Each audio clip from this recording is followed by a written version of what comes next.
রাত ১টা বাজেছিল। সুধার ঘুম হঠাৎ ভেঙে গেল। পাশ ফিরে দেখল বিছানার অন্য দিকটা ফাঁকা। রবি সেখানে ছিল না। হয়তো রবি বাথরুমে আছেন, সে নিজের মনেই বলল। কিন্তু তখনই তার নজর গেল ঘরের কোণে তৈরি বাথরুমের দরজার দিকে, আর সে চমকে উঠল। দরজা তো বাইরে থেকে তালা দেওয়া ছিল। তাহলে রবি কোথায় গেলেন? এই চিন্তা আসতেই তার বুক ধড়ফড় করতে শুরু করল। সে উঠল এবং ঘর থেকে বাইরে এলো। খুঁজতে খুঁজতে যখন সে বারান্দার দিকে এগিয়ে গেল, তখন তার কানে একটা চাপা আওয়াজ এলো। রবি ফোনে কারোর সাথে কথা বলছিল। তার পিঠ দরজার দিকে ছিল। তার হাতে ফোন ছিল এবং সেটার স্ক্রিনের হালকা আলো তার মুখে পড়ছিল। যেই সুধা এক পা এগিয়ে গেল, রবি হঠাৎ থমকে গেল। সে সঙ্গে সঙ্গে ফোন কেটে দিল এবং পেছনে ফিরল। সুধা, তুমি এখানে ঘুমাওনি? তার কণ্ঠে স্পষ্ট ঘাবড়ানোর সুর ছিল। আপনি কার সাথে কথা বলছিলেন?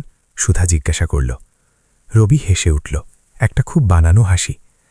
আরে কথা টথা কিছু না, তুমিও না। আমার ঘুম আসছিল না, তাই একটু হাওয়া খেতে এলাম। আমি দেখেছি আপনার হাতে ফোন ছিল, আপনি কারো সাথে কথা বলছিলেন, সুধা জোর দিয়ে বলল। আরে তুমিও কি কোনো স্বপ্ন দেখলে? সে এগিয়ে এসে তার কাঁধে হাত রাখল এবং খুব নরমভাবে তাকে ভেতরের দিকে ঘুরিয়ে দিল। চলো, এবার ঘুমিয়ে পড়ো, রাতের ঠান্ডা হাওয়া লাগছে, অসুস্থ হয়ে পড়বে। সুধা হতভম্বের মতো তার সাথে ভেতরে এলো, কিন্তু তার মন শূন্য হয়ে গিয়েছিল। সে নিজের চোখে দেখেছিল, তবুও রবি এত সহজে অস্বীকার করে গেল। সে হাসল, কিন্তু তার হাসির আড়ালে একটা অজানা ভয় লুকিয়েছিল। রবি যে সারাদিনে কি হলো সেটা না বলে এক মুহূর্তও থাকতে পারত না, এখন তার থেকে কথা লুকোচ্ছে। বাড়ি ফিরলেও তার চোখে সেই ভালোবাসা নয়, এক অদ্ভুত অস্থিরতা দেখা যেত। সুধা নিজেকে বোঝাল, হয়তো কাজের চাপ হবে, বয়সের সাথে মানুষ বদলে যায়। পরের দিন সকালে তার চেহারায় রাতের অস্থিরতা ফুটে উঠছিল। তখনই ছেলে আরবের ভিডিও কল এলো। কি হয়েছে মা, আপনাকে চিন্তিত দেখাচ্ছে? আরব চিন্তিত সুরে জিজ্ঞাসা করল। সুধা নিজেকে আর বেশিক্ষণ ধরে রাখতে পারল না এবং আগের রাতের পুরো ঘটনা আরবকে বলে দিল। কয়েকদিন ধরে মনে হচ্ছে তোর বাবার মনে কিছু একটা চলছে, সে বলল। আগে তো সব কথা আমার সাথে ভাগ করে নিতেন, এখন জিজ্ঞাসা করলে শুধু বলেন সময় হলে সব জানতে পারবে। আমি বুঝতে পারছি না কি করব। এটা শুনে আরব প্রথমে কয়েক মুহূর্তের জন্য চুপ হয়ে গেল। তারপর হঠাৎ জোরে হেসে উঠল।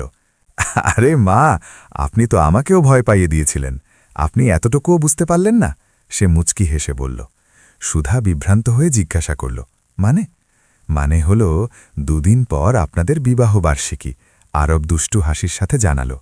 বাবা আপনার জন্য নিশ্চয়ই কোনো বড়সড় সারপ্রাইজ প্ল্যান করছেন, আর আপনি অকারণে নিজেও ভয় পাচ্ছেন আর আমাকেও ভয় পাইয়ে দিলেন। এখন বাবাকে আর জ্বালাবেন না, ওন সারপ্রাইজটা সারপ্রাইজই থাকতে দিন। এটা শুনে সুধা প্রথমে অবাক হল, তারপর তার মুখে একটি লজ্জিত হাসি ফুটে উঠল। আচ্ছা, তো এই ব্যাপার। পরের দিন সকালেই রবির কোট লন্ড্রিতে দেওয়ার জন্য তুলতে গিয়ে তার পকেট থেকে একটা ছোট কৌটা মেঝেতে পড়ে গেল। সুধা চমকে উঠে কৌটাটা তুলে নিল। আলতো করে খুলতেই ভেতরে রাখা ঝলমলে ডায়মন্ড রিং দেখে তার চোখ বড় হয়ে গেল। তার মুখে উজ্জ্বলতা এলো। বেচারা আমার জন্য এত কিছু প্ল্যান করছেন, আর আমি কেমন সব সন্দেহ করে বসেছিলাম, সে মনে মনে ভাবল। সে ভালোবাসার সাথে নিজের কপালে হালকা করে একটা টোকা দিল। মুচকি হেসে আংটিটা আবার সেভাবেই কৌটার মধ্যে রেখে দিল, যেন সে কিছুই জানতে পারেনি। সে রাতে যখন সে ঘুমোতে যাচ্ছিল, সে একেবারেই স্বাভাবিক ছিল। সে তার স্বামীকে একটুও সন্দেহ করতে দিল না যে সে তার সারপ্রাইজ সম্পর্কে জানতে পেরেছে। ঘুমোতে গিয়ে তার মনে এক মিষ্টি শিহরণ জাগছিল যে কাল সকালটা তার জীবনের সবচেয়ে সুন্দর সকাল হবে, কারণ তার স্বামী তার জন্য সারপ্রাইজ তৈরি করছিল। পরের সকালে যখন তার ঘুম ভাঙল, বিছানায় রবি ছিল না। সে হাসতে হাসতে উঠল এবং তৈরি হয়ে একটি সুন্দর লাল শাড়ি পরে পুরো মেকআপ করে বাইরের লিভিং রুমে এলো। দেখল রবি কোট প্যান্ট পরে তৈরি হয়ে দাঁড়িয়ে আছে। তাকে দেখে সুধা হালকা হাসল এবং সামনের চেয়ারে বসে পড়ল। হৃদয়ের ভেতরে প্রজাপতি উঠতে লাগল। তার পুরো বিশ্বাস ছিল এবার রবি তার সামনে হাঁটু গেড়ে বসবে এবং সেই আংটিটা তার আঙুলে পরিয়ে দেবে। রবি তার কাছে এলো, কিন্তু হাঁটু গেড়ে বসল না। সে সামনের সোফায় বসে গেল। সে পকেট থেকে কোনো কৌটা নয়, বরং একটি ফাইল বের করল এবং খুব গাম্ভীর্যের সাথে সুধার হাতে ধরিয়ে দিল। সুধা কিছুই বুঝতে পারল না। এটা কি, তার মনে প্রশ্ন এলো। কিন্তু সে চুপচাপ ফাইলটা খুলে নিল। সবার উপরে মোটা অক্ষরে লেখা ছিল, তালাকের চুক্তি, ডিভোর্স অ্যাগ্রিমেন্ট। এগুলো শব্দ ছিল না, এগুলো ছিল সুধার পৃথিবী ধ্বংস হওয়ার সরকারি ঘোষণা। এক মুহূর্তের জন্য তার মনে হল যেন তার কান শোনা এবং চোখ দেখা বন্ধ করে দিয়েছে। চারপাশে এক গভীর নীরবতা ছেয়ে গেল, যার মধ্যে শুধু তার হৃদয় ভাঙার শব্দ প্রতিধ্বনিত হচ্ছিল। সেই সুন্দর লাল শাড়ি, যেটা পরে সে এক কোণের মতো লজ্জা পাচ্ছিল, এখন এক প্রাণহীন কাফনের মতো লাগছিল। তার কাঁপতে থাকা হাত থেকে ফাইলটা মেঝেতে পড়ে গেল এবং সেটার পাতাগুলো ছড়িয়ে পড়ল। এটা কি মজা করছো রবি? তার গলা থেকে একটি চাপা ভীত স্বর বের হল। এটা কি আমাদের বার্ষিকীর উপহার? খুব বাজে মজা করছো। এমন মজা কেউ করে? আমার হার্ট অ্যাটাক হয়ে যেত তো। সে এক আশান্বিত দৃষ্টিতে রবির দিকে তাকাতে লাগল, যেন সে এখনই হেসে উঠবে এবং বলবে, ডার্লিং, আমি তো শুধু তোমাকে জ্বালাচ্ছিলাম। কিন্তু রবি হাসল না। তার মুখে পাথরের মতো কাঠিন্য ছিল। এটা মজা নয় সুধা, আমি আর এই সম্পর্কে থাকতে পারছি না। I want a divorce. রবির এই কথাগুলো শোনা মাত্রই তার কানে একটা তীব্র সাঁই সাঁই আওয়াজ হতে লাগল। তার মনে হলো যেন তার পায়ের নিচের জমি সরে গেল। সে কিছু বলতে পারল না, শুধু শূন্য দৃষ্টিতে রবির মুখ দেখতে থাকল। সে উঠে দাঁড়াল, তার পা টলছিল। কিন্তু কেন রবি? আমি কি করেছি? ২০ বছর, পুরো ২০ বছরের সম্পর্ক আমাদের, কোনো তো কারণ থাকবে। সে তখনও ভিক্ষা চাইছিল, একটা কারণ, একটা যুক্তি, যাতে সে এই অর্থহীন সাজাটা বুঝতে পারে। তোমার কোনো দোষ নেই সুধা, রবি খুব নিরাবেগ সুরে বলল, যেন সে কোনো ব্যবসার মিটিংয়ের সারসংক্ষেপ বলছে। শুধু এখন আর আগের মতো ব্যাপারটা নেই। আমি আর এই সম্পর্কে খুশি নই। খুশি ন? সুধা এখন চিৎকার করে উঠল। কিন্তু কেন? আমি কি করেছি? আমার কোনো ভুল হয়েছে? সুধার চোখ থেকে জল গড়িয়ে পড়ছিল। চিন্তা করো না সুধা, আমি তোমাকে একটা ভালো অ্যালিমানি দেব। এই বাড়ি এটাও তোমার নামে করে দেব। তোমার জীবনে কোনো কিছুর অভাব হবে না, রবি উদাসীনভাবে বলল। সুধা কাঁদতে কাঁদতে মাথা তুলল এবং তার চোখের দিকে তাকাল। তুমি আমার ২০ বছরের দাম দিচ্ছ রবি? যে বাড়ির একটা একটা ইট আমি নিজের রক্ত, ঘান আর ভালোবাসা দিয়ে তৈরি করেছি, আজ সেটা আমাকে ভিক্ষা দিচ্ছ? চাই না আমার এই বিলাসবহুল বাড়ি, না তোমার দৌলত। আমি আমার স্বামীকে ফেরত চাই। আমি আমার সেই হাসি খুশি পরিবারকে চাই। আমাদের ছেলে আরফ, তাকে কি মুখ দেখাবে? তার প্রশ্নগুলোর কি জবাব দেবে? আরফ এখন আর অবুঝ বাচ্চা নয়, সে বুঝে যাবে। আমি আমার সিদ্ধান্ত নিয়ে নিয়েছি। আমার উকিল কালকের মধ্যে তোমাকে বাকি সব আইনি কাগজপত্র পাঠিয়ে দেবেন। দাঁড়াও, কোথাও যাবে না তুমি? আমাকে একটা কথা স্পষ্ট করে বলো, তুমি কি অন্য কাউকে? বলতে বলতে সুধা হঠাৎ নীরব হয়ে গেল। সেই হীরের আংটিটা, যেটা সুধা কোটের পকেটে পেয়েছিল, এক মুহূর্তে তার চোখের সামনে ঝলসে উঠল। তারপর এক কাঁপতে থাকা স্বরে বলল, ওই আংটিটা, তোমার কোটের পকেটে যে আংটিটা ছিল, সেটা আমার জন্য ছিল না, তাই না? জবাব দাও আমাকে। কোন আংটি? কি আবোল তাবোল বলছো? তোমার মাথা খারাপ হয়ে গেল নাকি? যা সত্যি ছিল তা আমি পরিষ্কারভাবে বলে দিয়েছি। এবার আমাকে এই মরা সম্পর্ক আর টানতে হবে না। আমি অফিসে যাচ্ছি, একটা খুব জরুরি মিটিং আছে। এই বলে রবি বাইরে বেরোল এবং গাড়ি স্টার্ট করে চলে গেল। সুধা সেখানেই মেঝেতে ছড়িয়ে থাকা কাগজপত্রের মধ্যে পাথরের মূর্তি হয়ে বসে রইল। তার সেই সুন্দর সকাল এক কখনো শেষ না হওয়া কালো রাতে পরিণত হয়ে গিয়েছিল। তার পৃথিবী উজাড় হয়ে গিয়েছিল, আর সেটা যে উজাড় করল, সে তার জরুরি মিটিংয়ের জন্য চলে গেল, যেন কিছুই হয়নি। রবির চলে যাওয়ার পর সময় যেন সেই লিভিং রুমে থমকে গিয়েছিল। কতক্ষণ কেটে গেল সে নিজে জানে না। যখন হুঁশ ফিরল, শরীর অসাড় হয়ে গিয়েছিল এবং গাল বেয়ে পড়া অশ্রু সেখানেই শুকিয়ে গিয়েছিল। তখনই তার ফোন বাজল। আরফ। সে কল তুলল না, সাহস হল না। সে তার ছেলেকে কি জবাব দেবে? সেই ছেলে যে দুদিন আগে তাকে বলছিল যে বাবা তাকে কত ভালোবাসে। ফোন আবার বাজল, তারপর তৃতীয়বার। সুধা জানত যে সে যদি না তোলে তাহলে আরফ ঘাবড়ে যাবে। সে কাঁপতে থাকা হাতে ফোনটা তুলল এবং ভিডিও কলের সবুজ বোতামটি চাপল। স্ক্রিনে আরফের হাসি খুশি মুখটি ভেসে উঠল। হাই মা, হ্যাপি অ্যানিভার্সারি। তো সারপ্রাইজটা কেমন হলো? বাবা কি দিল? এই প্রশ্নটি নয়, এটা ছিল একটি জ্বলন্ত কয়লা যা সুধার বুকে রাখা হলো। সে কিছু বলতে পারল না। তার ঠোঁট খুলল, কিন্তু আওয়াজ বেরোল না। শুধু তার চোখ থেকে কোনো শব্দ ছাড়াই দুটো মোটা অশ্রুবিন্দু গড়িয়ে পড়ল। আরবের হাসি এক মুহূর্তে উধাও হয়ে গেল। তার মুখে রক্ত সরে গেল। মা, কি হয়েছে? আপনি কাঁদছেন? বলুন মা, আপনার আমার কসম, কিছুটা বলুন। বাবা ঠিক আছেন তো?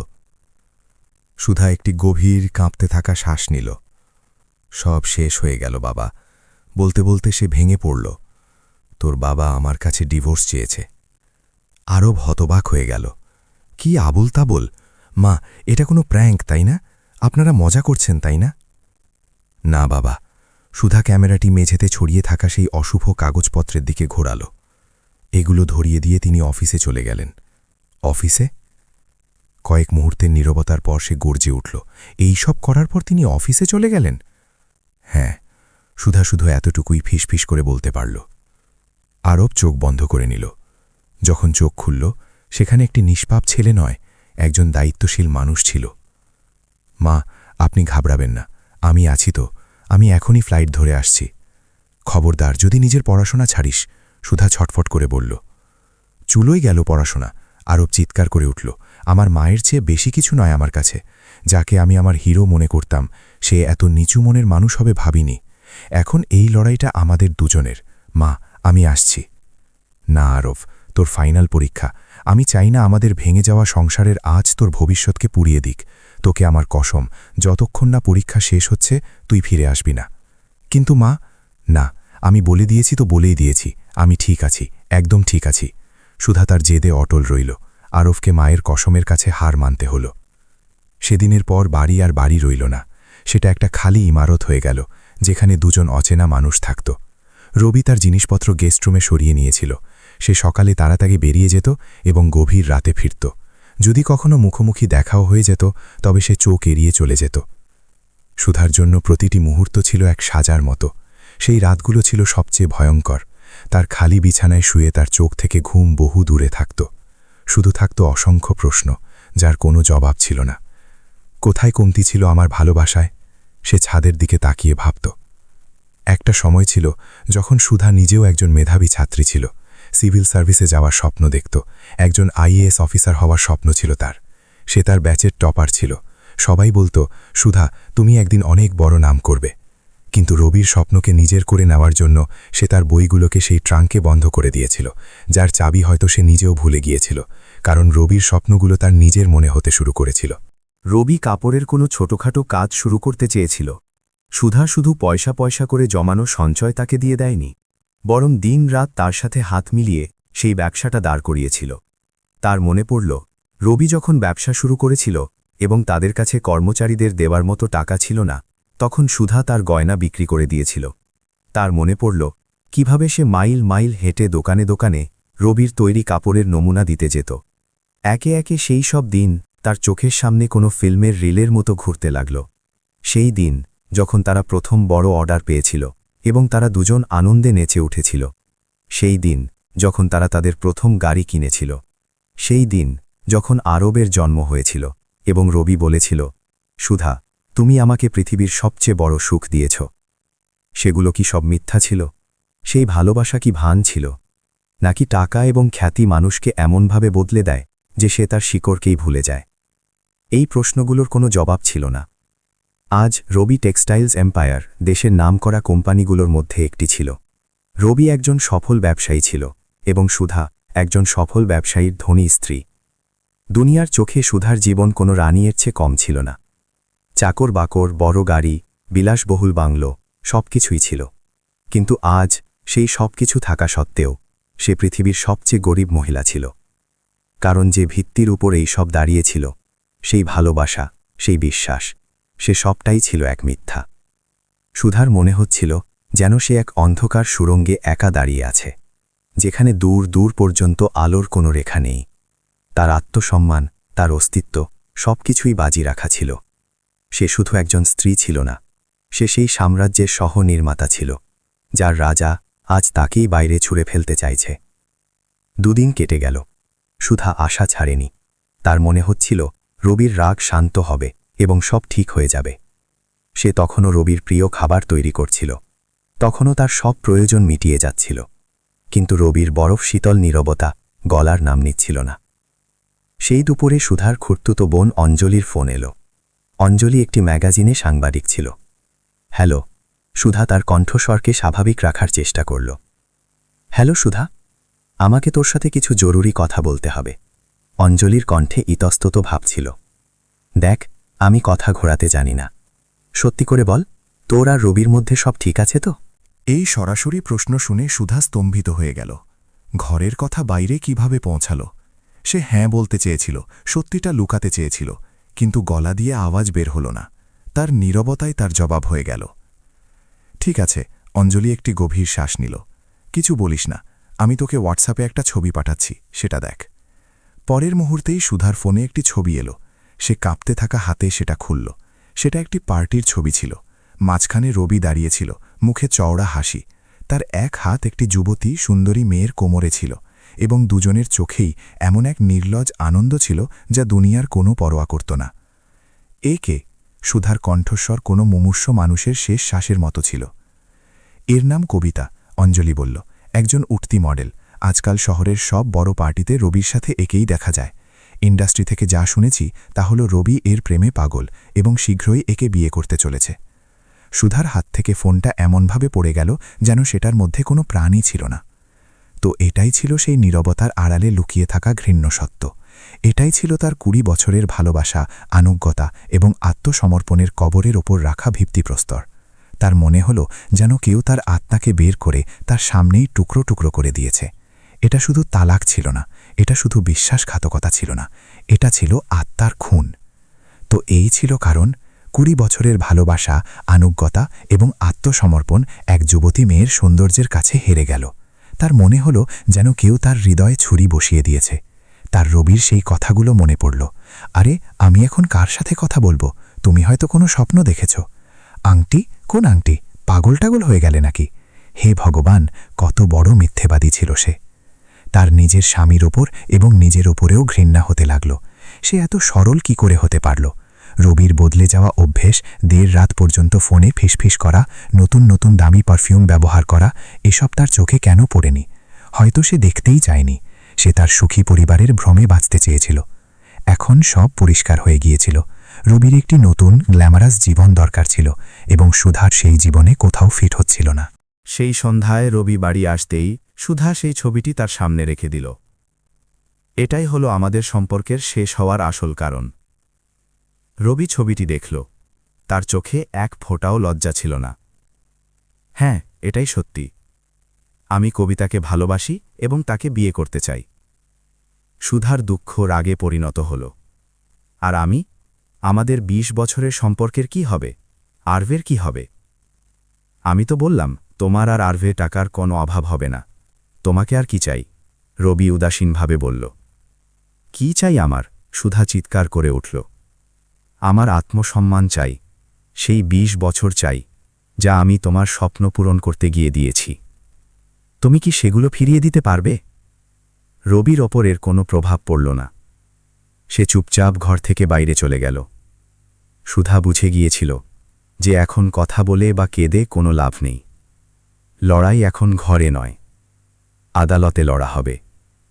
ফ্যামিলি কোর্টের পরিবেশটা কোনো হাসপাতালের জরুরি বিভাগের মতো ছিল। চারদিকে ভেঙে যাওয়া সম্পর্ক, ছড়ানো পরিবার এবং বিষণ্ণ মুখ। সুধা যখন প্রথমবার তার উকিলের সাথে কোর্টরুমে ঢুকল, তার হৃদয় জোরে জোরে ধড়ক করছিল। রবি আগে থেকেই সেখানে উপস্থিত ছিল, তার দামি উকিলদের ফৌজের সাথে। তার চোখে সেই একই অহংকার এবং বেপরোয়া ভাব ছিল।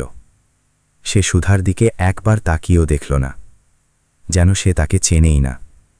শুনানি শুরু হল। রবির উকিল মিস্টার চাড্ডা একজন নামকরা এবং দামি উকিল ছিলেন। তিনি তার কথা বলতে শুরু করলেন। মাই লর্ড, আমার মক্কেল শ্রী রবি মেহরা একজন সম্মানিত এবং সফল ব্যবসায়ী। তিনি তার স্ত্রী শ্রীমতী সুধা মেহরার সাথে পারস্পরিক সম্মতিতে তালাক চান। তাদের মধ্যে এখন আর কোনো বোঝাপড়া নেই। শ্রী মেহরা তার স্ত্রীকে একটি সম্মানজনক খোরপোশ দিতে প্রস্তুত আছেন, যার মধ্যে 5 কোটি টাকা, এককালীন এবং সেই বিলাসবহুল বাংলোটি অন্তর্ভুক্ত, যেখানে তিনি এখন থাকছেন। এর সত্ত্বেও শ্রীমতী মেহরা এই সম্পর্কটিকে টেনে নিয়ে যাচ্ছেন এবং একটি অযৌক্তিক ও লোভী দাবি করছেন। সুধার মনে হল যেন কেউ তাকে ভরা আদালতে বেআব্রু করে দিয়েছে। লোভী? সে লোভী যে নিজের জন্য কখনো একটি শাড়িও নিজের ইচ্ছায় কেনেনি। এবার সুধার উকিলের পালা ছিল। তিনি একজন সাধারণ উকিল ছিলেন, যিনি এই হাই প্রোফাইল কেসে ঘাবড়ে গিয়েছিলেন বলে মনে হচ্ছিল। তিনি বললেন, মাই লর্ড, আমার মক্কেল তালাক চান না। তিনি তার পরিবারকে বাঁচাতে চান। মিস্টার চাড্ডা হাসলেন। পরিবার? কোন পরিবার? যখন দুজন মানুষের মনই মেলে না, তখন তাকে পরিবার কিভাবে বলা যেতে পারে? শ্রীমতী মেহরার উচিত বাস্তবতা মেনে নেওয়া এবং এই মামলাটিকে আর ঝুলিয়ে না রাখা। পুরোটা সময় সুধা চুপচাপ কাঠগড়ায় দাঁড়িয়ে সব শুনছিল। তার মনে হচ্ছিল এই লড়াই সে শুরু হওয়ার আগেই হেরে গিয়েছে। রবির কাছে টাকা ছিল, ক্ষমতা ছিল, বড় উকিল ছিল। তার কাছে কি ছিল? শুধু সত্যি। আর আজকের যুগে সত্যির দাম কে বোঝে? কোর্ট পরবর্তী তারিখ দিল। সুধা যখন বাইরে এলো, রবি তার গাড়িতে উঠে চলে গিয়েছিল। সুধা একা সেই ভিড়ের মধ্যে দাঁড়িয়ে রইল। আজ তার একাকিত্বের অনুভূতি এত তীব্রভাবে প্রথমবার হল। বাড়ি ফিরে সুধা পুরোপুরি ভেঙে পড়ল। আদালতে যা কিছু হল সেটা তার অবশিষ্ট আত্মবিশ্বাসকেও ভেঙে দিয়েছিল। সে নিজের ঘরে বন্ধ হয়ে ঘণ্টার পর ঘণ্টা কাঁদতে লাগল। এই বাড়ি, এই দৌলত, সব কিছুই এখন তার কাছে একটি কদাকার তামাশা মনে হচ্ছিল, এমন একটা খাঁচা যার চাবি অন্য কারোর হাতে ছিল। সে তার ঘরে বিছানায় উপুর হয়ে পড়ে শব্দহীনভাবে কাঁদছিল। তার মনে হচ্ছিল যেন সে দুনিয়ার সবচেয়ে একা মানুষ। তখনই দরজার ঘণ্টা বাজল। এই সময় কে হতে পারে সে ভাবল। চাকর দরজা খুলল এবং যে আওয়াজ সুধার কানে পড়ল তা তাকে বিছানা থেকে লাফিয়ে উঠতে বাধ্য করল। মা! এটা আরবের আওয়াজ ছিল। তার পরীক্ষা শেষ হওয়ার পরেই সে পরের ফ্লাইট ধরে ভারতে পৌঁছে গিয়েছিল। আওয়াজ শুনেই সুধা দিগ্ভ্রান্তের মতো দৌড়ে বাইরে এলো। দরজায় আরব দাঁড়িয়েছিল, তার কাঁধে ব্যাগ, মুখে ক্লান্তি এবং চোখে হাজারো প্রশ্ন। এক মুহূর্তের জন্য সুধা সেখানেই থমকে গেল। তারপর তার ধূসর প্রাণহীন চোখে হঠাৎ একটা চমক এলো। তার ঠোঁটে একটি হালকা হাসি ফুটে উঠল, যেন কোনো অন্ধকার রাতে চাঁদ দেখা দিয়েছে। আরব, আমার সোনা! সে ধরা গলায় বলল। আরব ব্যাগটা নিচে ফেলে দিল এবং এগিয়ে এলো। সুধা তার ছেলেকে শক্ত করে জড়িয়ে ধরল, আর তারপর ধৈর্যের সব বাঁধ ভেঙে গিয়ে সে তার ছেলের কাঁধে মাথা রেখে ফুঁপিয়ে ফুঁপিয়ে কাঁদতে লাগল। সেটা কান্না ছিল না, সেটা ছিল একটা চিৎকার যা সে এতদিন ধরে নিজের ভেতরে চেপে রেখেছিল। আরব তার মাকে আরও শক্ত করে ধরল। আমি এসে গেছি মা, সব ঠিক হয়ে যাবে, সে ফিসফিস করে বলল। কিছুক্ষণ পরে যখন সুধা একটু শান্ত হল, আরফ তাকে সোফায় বসালো এবং এক গ্লাস জল এনে দিল। সে তার পাশে বসল। মা, আরফ সুধার হাত ধরে বলল, আমার মাথায় ঢুকছে না বাবা কেন এমন করছেন। শেষে তিনি এত বদলে গেলেন কি করে? সুধা চোখ নামিয়ে নিল। এটাই সেই সত্য যা সে ইচ্ছেকৃতভাবে আরফের থেকে লুকিয়েছিল। সে চায়নি যে তার ছেলে তার বাবাকে এতটা ঘৃণা করুক, কিন্তু এখন যখন সে সামনে বসেছিল তার নিষ্পাপ চোখে প্রশ্ন নিয়ে, তখন মিথ্যা বলা অসম্ভব ছিল। বাবা, তার গলা কাঁপছিল, এটা শুধু তালাকের কথা নয়, তোর বাবা, তার জীবনে অন্য একটি মেয়ে এসেছে। এক মুহূর্তের জন্য আরবের মুখে কোনো ভাবান্তর এলো না, যেন তার মস্তিষ্ক এই তথ্যটি গ্রহণ করতে অস্বীকার করছিল। তারপর ধীরে ধীরে তার চোখ বড় হতে লাগল এবং মুখের রং উড়ে গেল। কি মানে? অন্য কারো সাথে? তার কণ্ঠস্বর কাঁপছিল। হ্যাঁ বাবা, সুধা নিজের চোখ মুছে বলল। মডেল হিসেবে কাজ করত তাদের কোম্পানিতে। সে তাকে বিয়ে করতে চায়। এটাই তালাকের আসল কারণ। এটা শোনা মাত্রই আরফের পায়ের তলার মাটি সরে গেল। সে দু হাতে তার মাথা চেপে ধরল। তার মাথা ঘুরছিল। তালাকের ধাক্কাটা এক জিনিস ছিল, কিন্তু এই বিশ্বাসঘাতকতা, এই প্রতারণা, এটা ছিল অসহনীয়। না, সে বিড়বিড় করল, এটা সত্যি হতে পারে না, বাবা এমন হতে পারেন না। আমিও এটাই ভাবতাম বাবা, সুধা বলল, কিন্তু সত্যি এটাই। কিছুক্ষণ ধরে আরব চুপ করে রইল। তার মুখে যন্ত্রণা, রাগ, ঘৃণা সব একসঙ্গে দেখা যাচ্ছিল। তারপর সে তার চোখের জল মুছে ফেলল, এবং যখন সে আবার কথা বলল, তার কণ্ঠে অশ্রু নয়, ইস্পাত ছিল। মা, অনেক হয়েছে কান্না। শুনছেন তো আপনি? সেই লোকটা কাঁদবে যে আপনার সাথে প্রতারণা করেছে। আমি কথা দিচ্ছি মা, আমি সেই লোকের কাছ থেকে আপনার প্রতিটি অশ্রুর, প্রতিটি অপমানের হিসেব নেব। আরবের এই কথাগুলো সুধার ভেতরে যেন এক নতুন প্রাণশক্তি ফুঁকে দিল। যে ছেলেকে সে শিশু ভাবছিল, সে আজ তার সবচেয়ে বড় অবলম্বন হয়ে দাঁড়িয়েছিল। তার অনুভব হল যে সে তার জীবনে সবকিছু হারায়নি। সে এমন একটা ছেলেকে অর্জন করেছে যে কোনো দৌলতের চেয়েও দামি। সে রাতে বহু সপ্তাহের পর সুধার হৃদয়ে একটু শান্তি এলো। সে জানত যে সামনের রাস্তাটা খুব কঠিন, কিন্তু এখন সে সেই রাস্তায় একা ছিল না। তালাকের মামলার পরবর্তী শুনানি হল। রবির পক্ষ থেকে সব চেষ্টা করা হচ্ছিল যাতে সুধাকে একজন লোভী এবং ঝগড়াটে মহিলা হিসেবে প্রমাণ করা যায়। তাকে অপমান করা হচ্ছিল, তার চরিত্রের উপর কাদা ছোড়া হচ্ছিল। আরফ সেখানে উঠে চিৎকার করে উঠল, না, আমার মা এমন নন। কিন্তু সামনে তো চতুর, চালাক এবং অভিজ্ঞ উকিলরা দাঁড়িয়েছিল, যাদের যুক্তির সামনে কারোর কথা চলত না। আরভের আসার কারণে সুধা সাহস পেয়েছিল ঠিকই, কিন্তু আদালতের পরিবেশ তাকে ভেঙে দিচ্ছিল। রবি এই কারণে উত্তেজিত ছিল যে সুধা এত সহজে হার মানছে না। সে ভেবেছিল যে সে কিছু টাকা আর বাড়ি দিয়ে সহজে পিছু ছাড়িয়ে নিতে পারবে। কিন্তু এখন মামলা লম্বা হচ্ছিল, যার কারণে তার আর কবিতার বিয়ের পরিকল্পনাগুলো আটকে ছিল। কবিতাও এখন রবির উপর চাপ দিচ্ছিল, এবং তারপর একদিন রবি এমন এক পদক্ষেপ নিল যা সমস্ত আইনি এবং সামাজিক নিয়মকে উপেক্ষা করল। এক সকালে যখন সুধা খবরের কাগজ তুলল, তার হাত কাঁপতে শুরু করল। প্রথম পাতায় একটা বড় ছবি ছিল, রবি আর কবিতার বিয়ের ছবি। দুজন গলায় মালা পরে হাসছে। খবরে লেখা ছিল, বিখ্যাত শিল্পপতি রবি মেহরা মডেল কবিতার সাথে জাঁকজমকপূর্ণ বিয়ে করলেন। তালাকের মামলা তখনও চলছিল, আর রবি দ্বিতীয় বিয়ে করে ফেলল। এটা ছিল বেআইনি। এটা সুধার মুখে একটা চপেটাঘাত ছিল। এটা একটা ঘোষণা ছিল যে রবি আইন বা সমাজ কাউকেই ভয় পায় না। সুধার পায়ের তলার মাটি সরে গেল। তার মনে হল যেন তার বুক ফেটে যাবে। সে মেঝেতে পড়ে গেল এবং ফুপিয়ে ফুপিয়ে কাঁদতে লাগল। আরফ দৌড়ে এলো এবং খবরের কাগজটা দেখে স্তম্ভিত হয়ে গেল। সে তার মাকে সামলাল। মা, মা, নিজেকে সামলান। কি করে সামলাই আরফ? দেখ তোর বাবা কি করেছেন। তিনি আমাকে কোথাওকার রাখলেন না। এখন আমি কোন অধিকারে লড়ব? সমাজ আমাকে কি বলবে? এক পরিত্যক্তা নারী যার জায়গা অন্য কেউ নিয়ে নিয়েছে। সেদিন সুধা পুরোপুরি ভেঙে পড়ল। তার মনে হল এবার সব শেষ হয়ে গেল। রবি তার নতুন পৃথিবী গড়ে তুলেছিল এবং তাকে চিরকালের জন্য তার পুরনো জীবনের ধ্বংসস্তূপে চাপা দিয়ে দিয়েছিল। টিভি চালাতেই সেখানেও তাদের বিয়ের খবর চলছিল। কবিতার সাক্ষাৎকার আসছিল, যেখানে সে বলছিল, রবি আর আমি একে অপরের জন্যই তৈরি হয়েছি, আমরা খুব খুশি। এটা দেখা সুধার জন্য অসহনীয় ছিল। আরফ ঝাঁকুনি দিয়ে টিভি বন্ধ করল। মায়ের চোখের জল মুছে দৃঢ়তার সাথে বলল, না মা, কিছু শেষ হয়নি। আসল লড়াই এখন শুরু হলো। বাবা যে পদক্ষেপ নিয়েছেন সেটা তার সবচেয়ে বড় ভুল। তিনি আইনের ফাঁকি দিয়েছেন, এবার তাকে এর ফল ভুগতে হবে। এখন আমরা শুধু তালাকের জন্য নয়, ইনসাফের জন্য লড়ব। সে সঙ্গে সঙ্গে তার ল্যাপটপ খুলল এবং দিল্লির শীর্ষস্থানীয় ক্রিমিনাল ডিভোর্স লয়ারদের তালিকা বের করতে শুরু করল। কিন্তু তাদের সবার ফি আরবের কল্পনার চেয়ে অনেক বেশি ছিল। শেষমেশ একটি নামে তার চোখ স্থির হল, মীরা শর্মা। প্রোফাইলে লেখা ছিল, নারী অধিকারের জন্য লড়েন এমন দেশের সবচেয়ে চৌকস উকিল। আরফ তৎক্ষণাৎ তার অফিসে ফোন করল। একজন জুনিয়র উকিল রবি মেহরার নাম এবং দ্বিতীয় বিয়ের কথা শুনেই পরের দিনের সকালের মিটিং ঠিক করে দিল। পরের দিন সকালে সুধা আর আরব দিল্লির মীরা শর্মার জমকালো অফিসে বসেছিল। কাচের দেওয়াল, আইনের মোটা মোটা বই আর অসংখ্য অ্যাওয়ার্ড সেই জায়গাটার ক্ষমতা প্রকাশ করছিল। সুধা সেখানে নিজেকে খুব ছোট অনুভব করছিল। ততক্ষণে দরজা খুলল এবং মীরা শর্মা ভেতরে এলেন, একজন চৌকস এবং আত্মবিশ্বাসী মহিলা। তিনি একবার তাদের দুজনের দিকে তাকালেন এবং নিজের চেয়ারে বসলেন। মিসেস সুধা মেহরা, তিনি ফাইল দেখতে দেখতে জিজ্ঞাসা করলেন। জি, সুধা আস্তে করে বলল। মীরা ফাইল থেকে চোখ তুলে তাকালেন এবং সেখানেই থমকে গেলেন।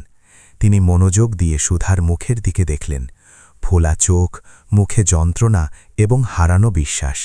তার মুখের অভিব্যক্তি বদলাতে লাগল, বিস্ময় এবং তারপর একটি পুরনো পরিচয়ের ঝলক।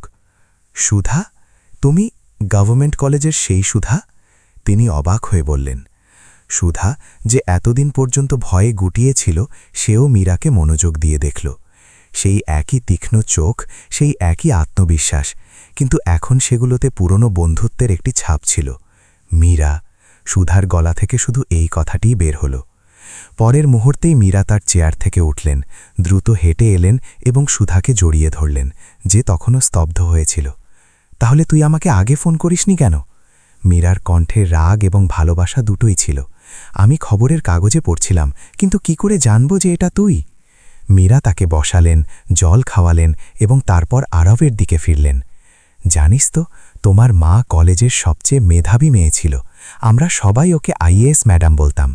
এটা বলে তিনি আবার সুধার দিকে তাকালেন। এবার বল, কি হয়েছে? সুধা কাঁদতে কাঁদতে পুরো ঘটনা শোনাল। মীরা চুপচাপ কিন্তু গম্ভীর মুখে সব শুনতে থাকলেন। যখন সুধা তার কথা শেষ করল মীরা তার হাত ধরলেন। সুধা, এখন আর একদম চিন্তা করিস না। যে মুহূর্তে রবি মেহরা তালাকের সময় দ্বিতীয় বিয়ে করেছে সে এই কেসটা তোর পক্ষে করে দিয়েছে। এটা শুধু তালাকের মামলা নয়, এখন এটা একটা অপরাধও। সবার আগে আমরা তোমার পুরনো উকিলকে সরিয়ে দেব এবং এই সাধারণ খোরপোশের মামলা প্রত্যাহার করব। সুধা চমকে গেল। মামলা প্রত্যাহার করব? তাহলে আমরা লড়ব কিভাবে? আমরা একটা নতুন লড়াই লড়ব সুধা। মীরা সুধার হাত নিজের হাতে নিয়ে বললেন, আমরা রবির কাছে ভিক্ষা চেয়ে খোরপোশ চাইব না, আমরা তার কাছ থেকে আমাদের হক ছিনিয়ে নেব।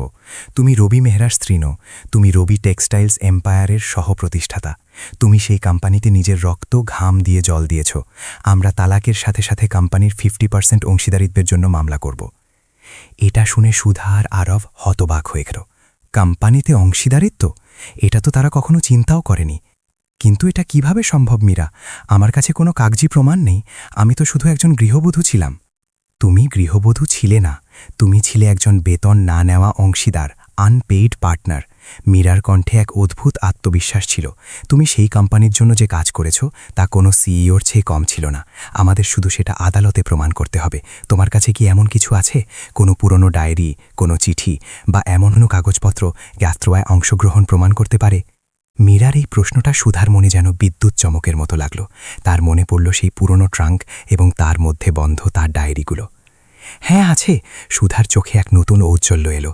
আমার পুরনো ডায়েরি আছে, সেগুলোতে আমি সেই সময়ের প্রতিটি কথা আর ঘটনার উল্লেখ করেছি। বাস, আমরা আমাদের অস্ত্র পেয়ে গেছি।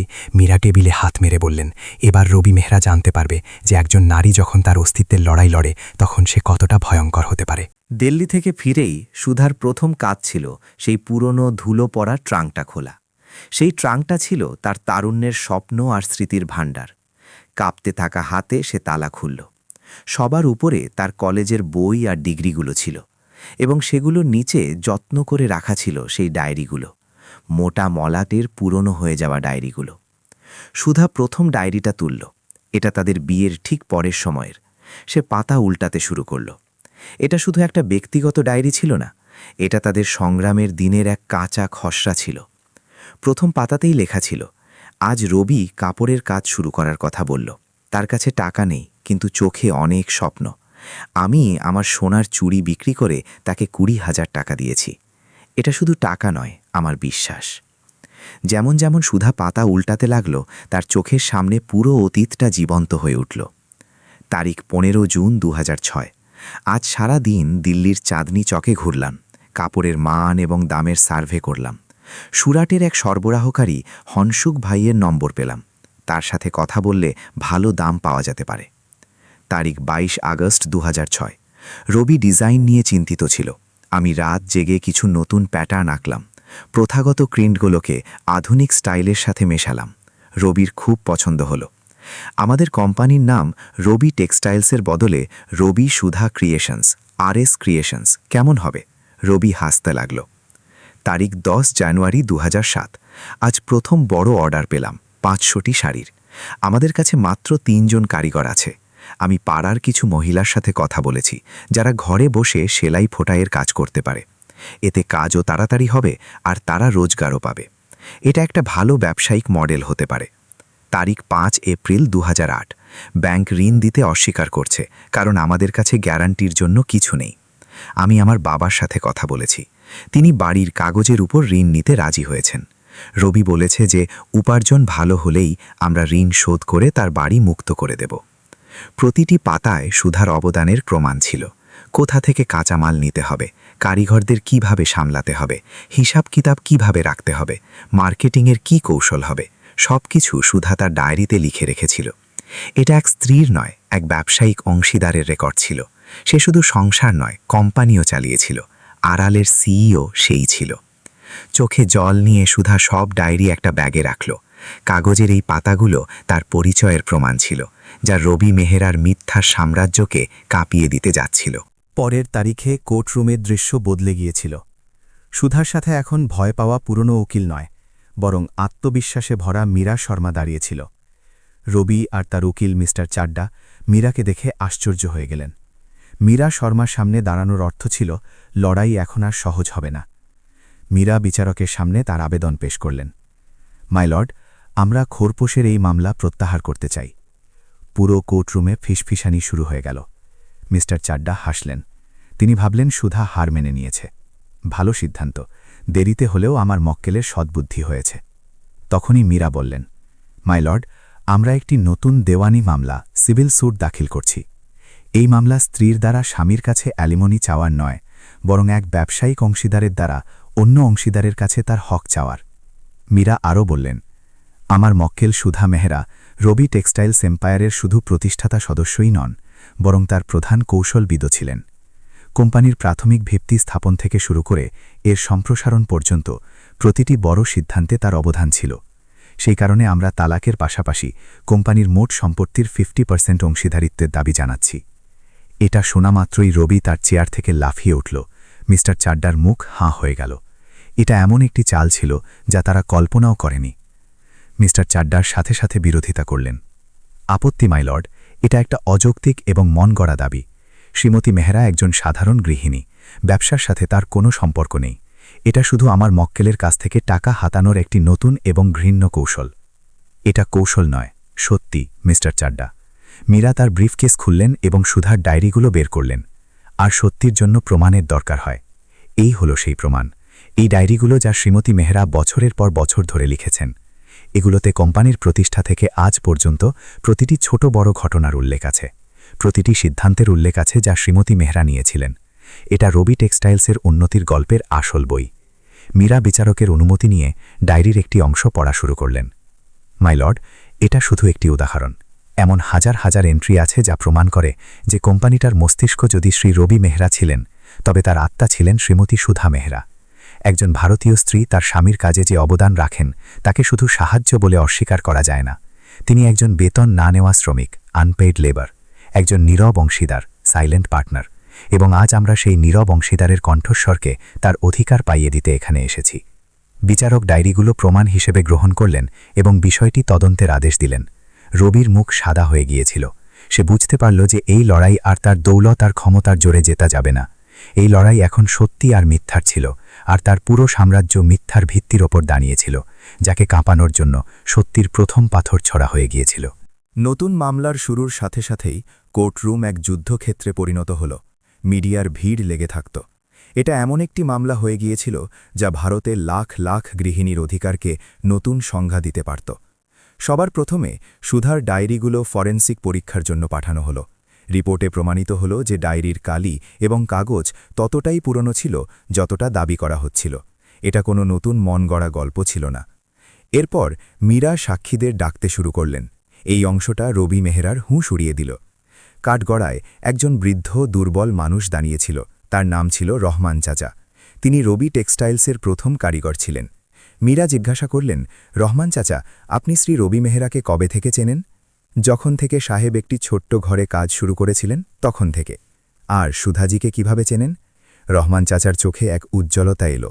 সুধা বিবিজিকে? তিনি তো আমাদের অন্নপূর্ণা ছিলেন। যখন সাহেবের কাছে আমাদের বেতন দেওয়ার টাকা থাকত না, তখন বিবিজি নিজের গয়না বন্ধক রেখে আমাদের বেতন দিয়েছিলেন। সোনার দোকানে তার অবশিষ্ট গয়না বন্ধক রাখতে তিনি আমার সঙ্গেই যেতে বলেছিলেন। তিনি নিজে আমাদের সাথে মেঝেতে বসে কাপড়ে ছাঁটাই করতেন। নতুন নতুন ডিজাইন তো তিনিই তৈরি করে দিতেন। সাহেব তো বাইরের কাজ দেখতেন, আসল কারখানা তো বিবিজিই চালাতেন। এরপর কাঠগড়ায় এলেন হনসুখ ভাই, সুরাটের সেই সরবরাহকারী যার উল্লেখ সুধার ডায়েরিতে ছিল। মীরা জিজ্ঞাসা করলেন, শ্রী হনসুখ, আপনার রবি টেক্সটাইলসের সাথে প্রথম যোগাযোগ কিভাবে হয়েছিল? হনসুখ ভাই বললেন, আমার আজও মনে আছে। একজন মহিলার ফোন এসেছিল।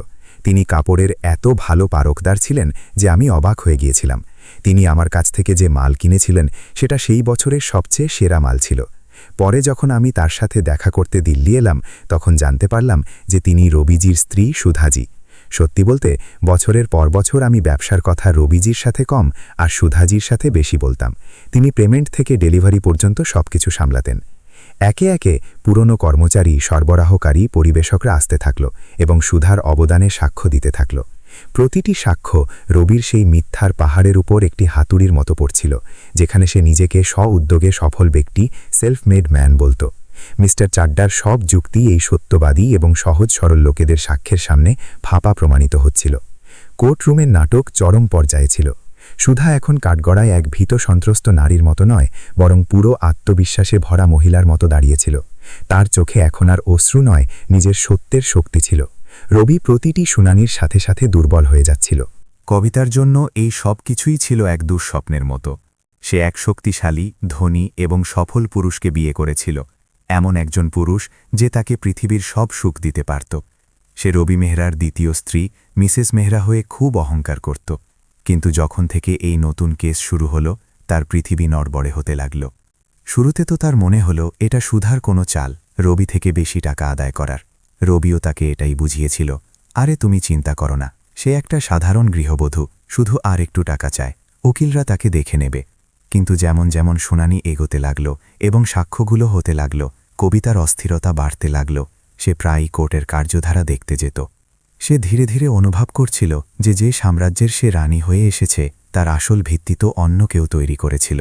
রবি, যাকে সে এক প্রতিভাবান জিনিয়াস ভাবত, তার সাফল্যের পিছনে অন্য কারোর মস্তিষ্ক আর পরিশ্রম ছিল। এক রাতে সে রবিকে জিজ্ঞাসা করল, রবি, এই সব কি সত্যি? সুধা যে কি সত্যি কোম্পানির জন্য এত কিছু করেছেন? রবি, যে আগে থেকেই মামলা নিয়ে চাপের মধ্যে ছিল, তার উপর চিৎকার করে উঠল, তুমিও সেই লোকেদের কথায় চলে গেলে? সে শুধু নাটক করছে আর কিছু না। আমি তৈরি করেছি এই সাম্রাজ্য, একা আমি। কিন্তু রবির বিরক্তি এবং চোখের ভয় কবিতার কাছে লুকানো রইল না। সে সব বুঝতে পারছিল। তার নিজের বান্ধবীরা, যারা আগে তাকে হিংসা করত, এখন তার জন্য দয়া দেখাত। পার্টিতে লোকেরা তার পিছনে ফিসফিস করত। কবিতার রাতের ঘুম উড়ে গেল। সে তার ভবিষ্যৎ অন্ধকারে দেখতে লাগল। সে রবিকে বিয়ে করেছিল তার দৌলত আর মর্যাদার জন্য। কিন্তু যদি সেই দৌলতটাই ভাগ হয়ে যায়, যদি কোম্পানির অর্ধেক অংশ সুধা পেয়ে যায়, তাহলে সে কি করবে? সে এমন একজন পুরুষের দ্বিতীয়, বেআইনি স্ত্রী হয়ে থেকে যাবে, যার অর্ধেক সাম্রাজ্য তার প্রথম স্ত্রীর দখলে।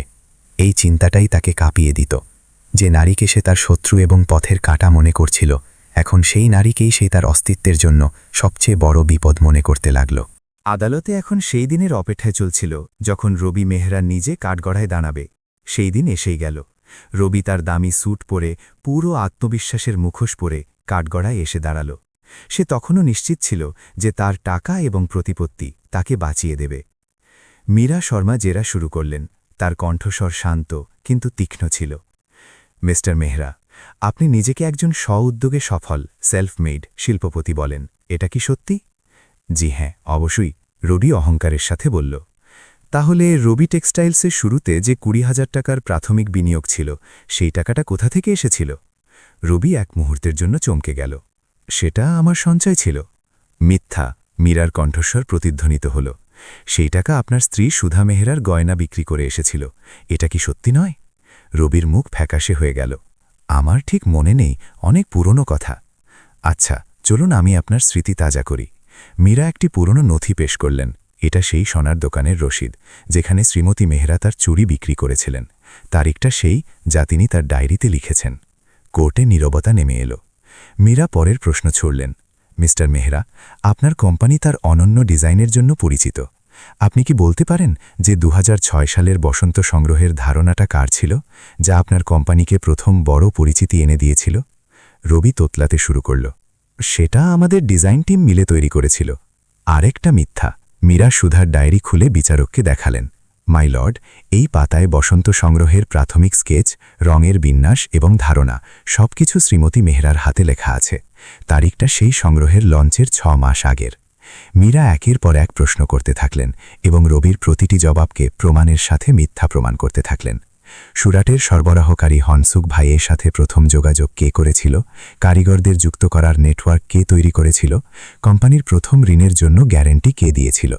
প্রতিটি প্রশ্নের উত্তর একটাই ছিল, সুধা। কিন্তু রবি মিথ্যা বলতে থাকল এবং মীরা প্রমাণ দিয়ে সত্যিটা সামনে আনতে থাকলেন। তার আত্মবিশ্বাসের মুখোশ এখন টুকরো টুকরো হয়ে গিয়েছিল, তার ঘাম ছুটছিল। যখন সব সাক্ষী এবং প্রমাণের পর্ব শেষ হল, তখন শেষ বিতর্কের দিন এলো। কোর্টরুম কানায় কানায় ভরা ছিল। সবাই এটা জানতে উদ্গ্রীব ছিল যে এই ঐতিহাসিক মামলার রায় কি হবে। মিস্টার চাড্ডা তার শেষ যুক্তিগুলো দিলেন। তিনি তখনও এটাই প্রমাণ করার চেষ্টা করলেন যে সুধার অবদান শুধু একজন স্ত্রীর কর্তব্য ছিল, কোনো ব্যবসায়িক অংশীদারিত্ব নয়। তিনি বললেন, প্রত্যেক স্ত্রী তার স্বামীর কাজে কম বেশি সাহায্য করে। এর মানে এই নয় যে সে কোম্পানির মালিক হয়ে যাবে। যদি এমনটা হতে শুরু করে তবে দেশের প্রতিটি শিল্পপতি তার স্ত্রীকে কোম্পানির অর্ধেক অংশ দিতে বাধ্য হয়ে যাবে। তার যুক্তিগুলোতে আইন ছিল, কিন্তু আবেগ আর সত্যি ছিল না। এবার মীরা শর্মার পালা। মাই লর্ড, আমার যোগ্য বন্ধু মিস্টার চাড্ডা স্ত্রীর কর্তব্যের কথা বলেছেন। আমি আজ সেই কর্তব্যের একটি নতুন সংজ্ঞা দিতে চাই।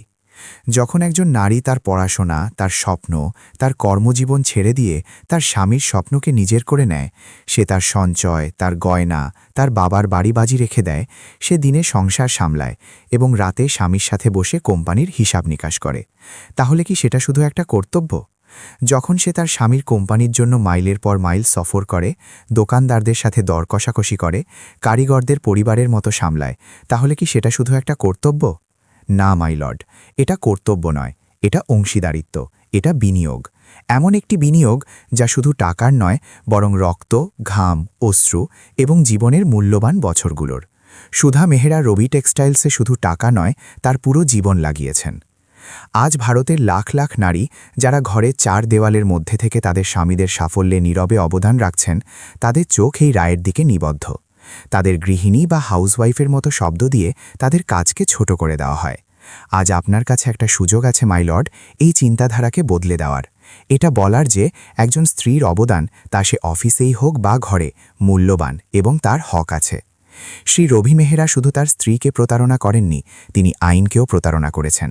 তিনি তালাকের মামলা বিচারাধীন থাকা অবস্থায় দ্বিতীয় বিয়ে করেছেন, যা ভারতীয় আইন অনুযায়ী একটি অপরাধ। তিনি তার ব্যবসায়িক অংশীদারকে তার পরিশ্রমের কৃতিত্ব দেওয়ার বদলে তাকে দুধ থেকে মাছি বের করার মতো করে ফেলে দিয়েছেন। এটা শুধু তালাকের মামলা নয়, এটা বিশ্বাসঘাতকতা, প্রতারণা এবং একজন নারীর অস্তিত্বকে মুছে ফেলার চেষ্টার মামলা। আমি আদালতের কাছে আর্জি জানাচ্ছি যে তারা ইনসাফ করুক, শুধু সুধার জন্য নয়, বরং প্রতিটি নারীর জন্য যার পরিশ্রমকে কর্তব্যের নাম দিয়ে কেড়ে নেওয়া হয়। মীরার কথা শেষ হতেই পুরো কোর্টরুমে নীরবতা নেমে এলো। সত্যি তার পুরো শক্তি নিয়ে আদালতে প্রতিধ্বনিত হয়েছিল। এখন শুধু রায়ের অপেক্ষা ছিল। কোর্টরুম কানায় কানায় ভরা ছিল। মিডিয়া, উকিল এবং সাধারণ মানুষ সবাই এই ঐতিহাসিক রায়ের সাক্ষী হতে এসেছিল।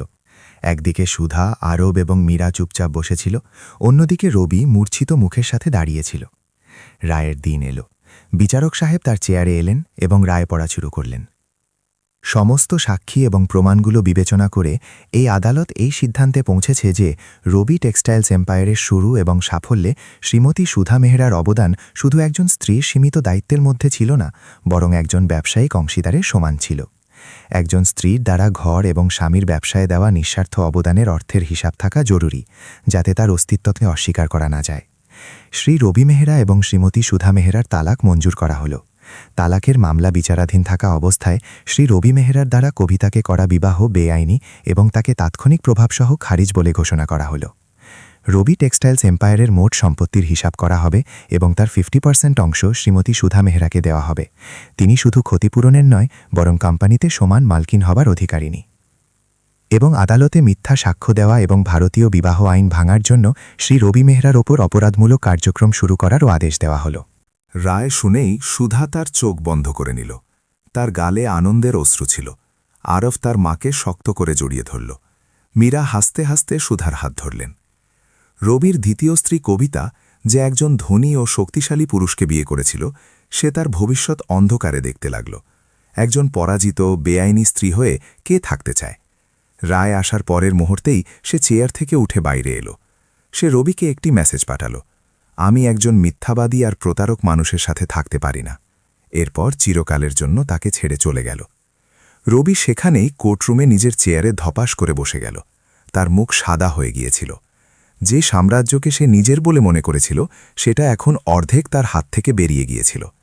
যে কবিতার জন্য সে তার 20 বছরের সম্পর্ক ভেঙেছিল, সে এখন তাকে মিথ্যাবাদী এবং প্রতারক বলে ছেড়ে চলে গেল। সে তার হাতে মাথা চেপে ধরল। কোর্টরুম থেকে বাইরে যাওয়ার সময় লোকজনের দৃষ্টি তার উপর ছিল, ঘৃণা আর তাচ্ছিল্যে ভরা কেষ্টি। তার অনুভব হল যে সে সত্যিকারের ভালোবাসাকে প্রতারণা করে, সে জীবনে কখনো খুশি থাকতে পারে না। আজ তার কাছে সব কিছু ছিল, তবুও কিছুই ছিল না। তার অবস্থা কোনো ধোপার কুকুরের মতো হয়ে গিয়েছিল, যে না ঘরের রইল না ঘাটের। তো বন্ধুরা, সবশেষে রবির সাথে যা হলো তা কি সঠিক ছিল? আপনার মতামত কমেন্ট করে অবশ্যই জানান এবং এটাও বলুন যে আপনারা আমাদের গল্পগুলো ভারতের কোন শহর থেকে শুনছেন। এবং বন্ধুরা, যদি আপনার জীবনেও এমন কোনো ঘটনা বা কোনো অভিজ্ঞতা হয়ে থাকে যা আপনারা চান যে আমরা গল্পের আকারে সবার সামনে নিয়ে আসি, তাহলে আপনারা আমাদের অবশ্যই লিখে পাঠান। আপনারা কমেন্ট করতে পারেন অথবা ডেসক্রিপশনে দেওয়া ইমেল আইডিতে মেলও করতে পারেন। ধন্যবাদ।